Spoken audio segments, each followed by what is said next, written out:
ये वीडियो गलती से ब्रेक हो गया था। हम ये इलेक्ट्रॉन की magnetic dipole moment mu L और उनकी ये ऑर्बिटल एंगुलर मोमेंटम एल की डायरेक्शन के बारे में बात कर रहे थे। और हमने कहा कि ये दोनों डायरेक्शन एक दूसरे को ऑपोजिट होती है, क्योंकि मैग्नेटिक मोमेंट की बात करें तो ये इलेक्ट्रॉन अगर एंटी क्लॉकवाइज रोटेशन कर रहा है तो कन्वेंशनल करंट की डायरेक्शन ऑलवेज इलेक्ट्रॉन के फ्लो से नेगेटिव चार्ज से ऑपोजिट ली जाती है, यानी कि ये डायरेक्शन में करंट है। तो मैग्नेटिक मोमेंट की direction right and thumb rule according inward normal होगी, यानी कि ये प्लेन के ये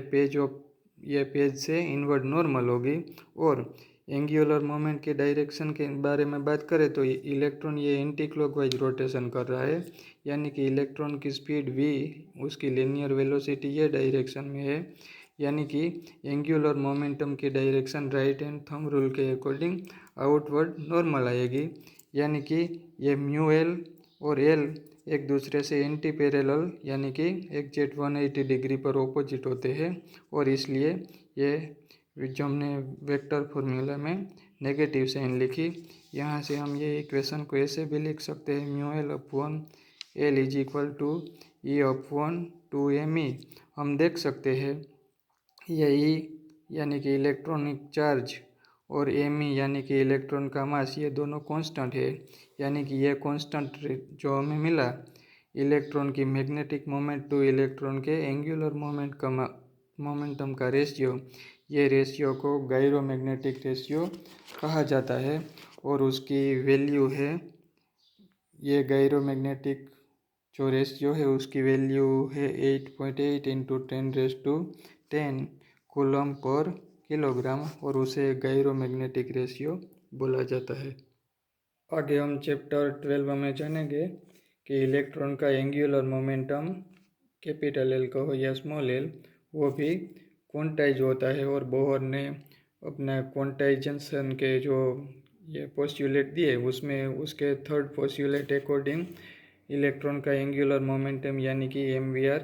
वो भी क्वांटाइज होता है। वो NH/2π से दिया जाता है। यहाँ n पॉजिटिव इंटेजर है 1 2 3 एंड सो ऑन, और ये H प्लैंक कांस्टेंट है। H/2π को H क्रॉस से भी डिनोट किया जाता है, और H क्रॉस को रिड्यूस प्लैंक कांस्टेंट यानी कि डिराक कांस्टेंट भी कहा जाता है। और अब हम ये जो L की वैल्यू है ये वैल्यू यहाँ पुट कर देते हैं, यानी कि यहाँ से हमें मिलेगा ये magnetic moment orbital magnetic moment mu L is equal to E into angular momentum upon 2m। और यहाँ जो एल है वो एल में हम ये बोहर के third postulate according L is equal to हम NH/2π या तो NH क्रॉस भी लिख सकते हैं, यानी कि हमें फाइनली मिलेगा orbital magnetic moment mu L is equal to E into NH cross upon 2m। ये फॉर्मूला को मैं रीअरेंज करके ऐसे लिख देता हूँ NEH क्रॉस अपॉन 2m। ये n पॉजिटिव इंटेजर है, और अगर हम n की अगर minimum value means n is equal to 1 ले ले, तो ऐसे केस में हमें ये मैग्नेटिक मोमेंट की मिनिमम वैल्यू मिलेगी, यानी कि म्यू एल मिनिमम। और mu L minimum is equal to होगा EH क्रॉस अपॉन 2m। ये फॉर्मूला में हम देख सकते हैं कि ये सारा का सारा कांस्टेंट है। यहाँ हम इलेक्ट्रॉन के चार्ज जो 1.6 इंटू 10⁻19 कूलम, बाद में रिड्यूस प्लैंक कांस्टेंट H/2π और इलेक्ट्रॉन के मास, ये सभी वैल्यू पुट करके कैलकुलेशन करें तो हमें ये मैग्नेटिक मोमेंट है जो इलेक्ट्रॉन की ऑर्बिटल मैग्नेटिक मोमेंट उसकी मिनिमम वैल्यू यानी कि n इज इक्वल टू 1 के कोर्सपोंड वैल्यू को मिनिमम वैल्यू जो मिलेगी वो वैल्यू होगी 9.27 इंटू 10⁻24 एम्पियर मीटर स्क्वायर। और ये जो हमें मिनिमम वैल्यू मिली ये इलेक्ट्रॉन की मैग्नेटिक जो ऑर्बिटल मैग्नेटिक डाइपोल मोमेंट की मिनिमम वैल्यू, ये मिनिमम वैल्यू ये बताती है कि ये वर्ल्ड में या नेचर में जो सबसे छोटा मैग्नेट है, छोटा सा सबसे स्मॉलेस्ट जो मैग्नेट है वर्ल्ड का, या तो ऐसे बोलो कि यूनिवर्स का, नेचर का जो स्मॉलेस्ट मैग्नेट है वो मैग्नेट यानी कि इलेक्ट्रॉन, और उनके रिवॉल्विंग से जो मैग्नेटिक मोमेंट प्रोड्यूस हो रही है वो मैग्नेटिक मोमेंट को बोहर मैग्नेटॉन कहा जाता है। और ये म्यू एल मिनिमम को म्यू बी से डिनोट किया जाता है, यानी कि बोहर मैग्नेटॉन यानी कि mu B is equal to mu L minimum is equal to E H cross upon 2m। और उसकी वैल्यू हमने पहले ये कैलकुलेट कर दिया, ये है 9.27 इंटू 10⁻24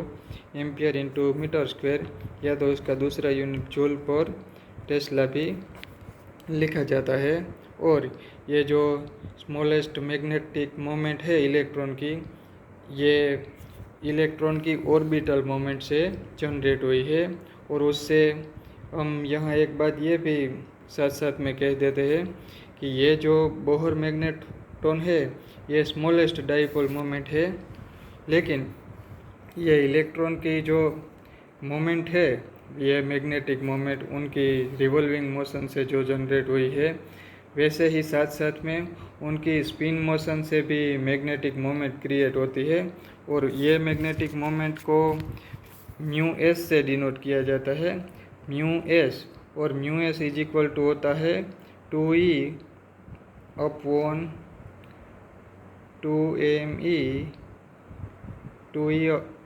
2me, और यहाँ एल की जगह आता है एस यानी कि इलेक्ट्रॉन का स्पिन एंगुलर मोमेंटम, एल यानी कि ऑर्बिटल एंगुलर मोमेंटम। और ये फॉर्मूला से हम देख सकते हैं कि इलेक्ट्रॉन की स्पिन मोशन से जो मैग्नेटिक मोमेंट जनरेट होती है वो एंगुलर मोमेंट से ट्वाइस है, यानी कि एंगुलर मोमेंटम से डबल है, क्योंकि इलेक्ट्रॉन की स्पिन फ्रीक्वेंसी उसकी एंगुलर ऑर्बिटल फ्रीक्वेंसी से डबल है। या तो सिंपल वर्ड्स में ऐसे हम समझे कि इलेक्ट्रॉन जब ये ऐसे एक कंप्लीट रोटेशन कर लेता है तब उनकी एक्सिस के अराउंड दो टाइम रोटेशन हो जाता है, यानी कि ऐसे ये कंप्लीट रोटेशन अगर एक बार पूरा करता है तो ये रोटेशन के टाइम के दौरान उनकी एक्सिस के अराउंड 2 टाइम रोटेशन हो जाता है, यानी कि उनकी स्पिन फ्रीक्वेंसी डबल है। और मैंने यहाँ रफली सिर्फ समझाने के लिए ऐसा कहा है, क्योंकि इलेक्ट्रॉन रियल में तो उनकी एक्सिस अराउंड कोई रोटेशन करता है या नहीं वो बात क्लियर नहीं हुई है। और ये इलेक्ट्रॉन की जो स्पिन मोशन है, ये या तो इलेक्ट्रॉन की स्पिन है उसे हम क्लॉकवाइज स्पिन या एंटी क्लॉकवाइज स्पिन बोलते हैं, और हमारे दिमाग में ऐसे ख्याल आता है कि इलेक्ट्रॉन उनकी एक्सिस के अराउंड, जैसे अर्थ उनकी एक्सिस के अराउंड रोटेशन करती है और जैसे डे और नाइट होता है, ऐसे ही ये इलेक्ट्रॉन एक पार्टिकल होगा और ये रोटेशन करता होगा, इसलिए उसकी स्पिन को हम ज़्यादातर क्लॉकवाइज या एंटी क्लॉकवाइज बोलते हैं। लेकिन रियल में ऐसा नहीं होता, और इलेक्ट्रॉन की स्पिन को स्पिन अप या स्पिन डाउन बोला जाता है, और ऐसे डिनोट किया जाता है ये स्पिन अप या तो स्पिन डाउन। और रियल में बात करें तो जब एक्सटर्नल मैग्नेटिक फील्ड अप्लाई किया जाता है तब ये इलेक्ट्रॉन 2 पार्ट में डिवाइड हो जाते हैं, यानी कि कुछ इलेक्ट्रॉन की स्पिन को अप बोला जाता है, कुछ इलेक्ट्रॉन की स्पिन को डाउन बोला जाता है। लेकिन सच में हम बात करें तो ये मॉडर्न साइंस से इलेक्ट्रॉन की स्पिन ये ऐसा पॉइंट है कि ये मॉडर्न साइंस से कम्प्लीटली अंडरस्टूड नहीं हुई है, या तो ऐसे कहो कि इलेक्ट्रॉन की स्पिन आज के मॉडर्न साइंस के लिए भी एक सिस्टमेटिक जोक है। लेकिन यहाँ हम सिर्फ ये जो स्पेक्ट्रोस्कोपी की ये एडवांस फिजिक्स का बहुत ब्यूटीफुल सब्जेक्ट है एडवांस फिजिक्स में स्पेक्ट्रोस्कोपी, और ये स्पेक्ट्रोस्कोपी की हम जो ये बात करते हैं कि ये बोहर मैग्नेटॉन है, ये स्मॉलेस्ट मोमेंट है, और ये जो एंगुलर मोमेंट है उनसे ये स्पिन मोमेंट डबल होती है।